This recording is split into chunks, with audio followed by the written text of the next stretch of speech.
A building manager is behind bars residents without a place to live after the apartment building they were living in was condemned. Now, this is a story our own Ronnie Dahl has been following all week long, and she's back on the story tonight with new developments. So, Ronnie, what now? I have to tell you, for some of these people, they don't know what they're going to do.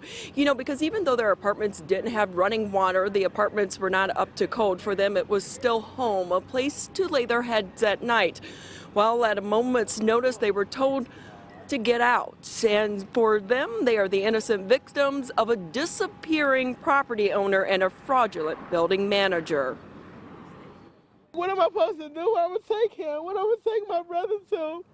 How? When? How? The stress of the last 48 hours heavy on Octavia Brown's heart. She and a dozen or so other families forced out of their homes after the apartment building they were living in was found unsafe. Where do I go from here? My mama live in Las Vegas. My daddy dead. My brother dead. I'm just me.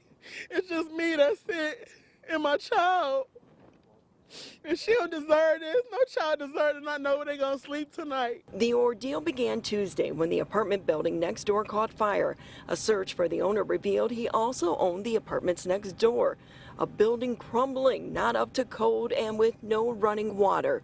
Residents were given 24 hours to vacate the property, and the so-called building manager, James Hewitt, was arrested for fraud because he was taking rent money for months when he wasn't authorized to do so.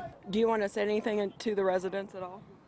I didn't do it. I tried to make it. When all of them came here, they needed a place to stay, and most of them didn't pay hardly nothing to live here. Turns out Hewitt is also a bishop. Tenants say he's not a man of God, but a scam artist who took their money and didn't pay the water bill or repair their decaying apartments. Me and Diamond paid our money on time. Everybody paid $150 here and $200.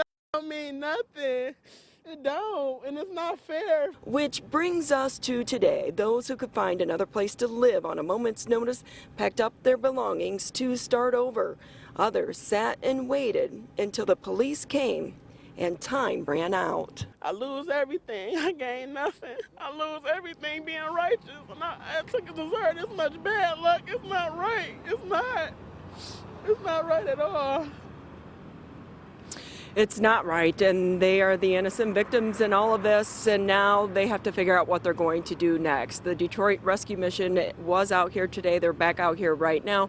They are offering to put them into a shelter and then work with them to try to get some more permanent housing. However, you still have quite a few of the residents that don't want to go. They don't want to leave because they know when they leave this building, they don't have any place to put all of their belongings.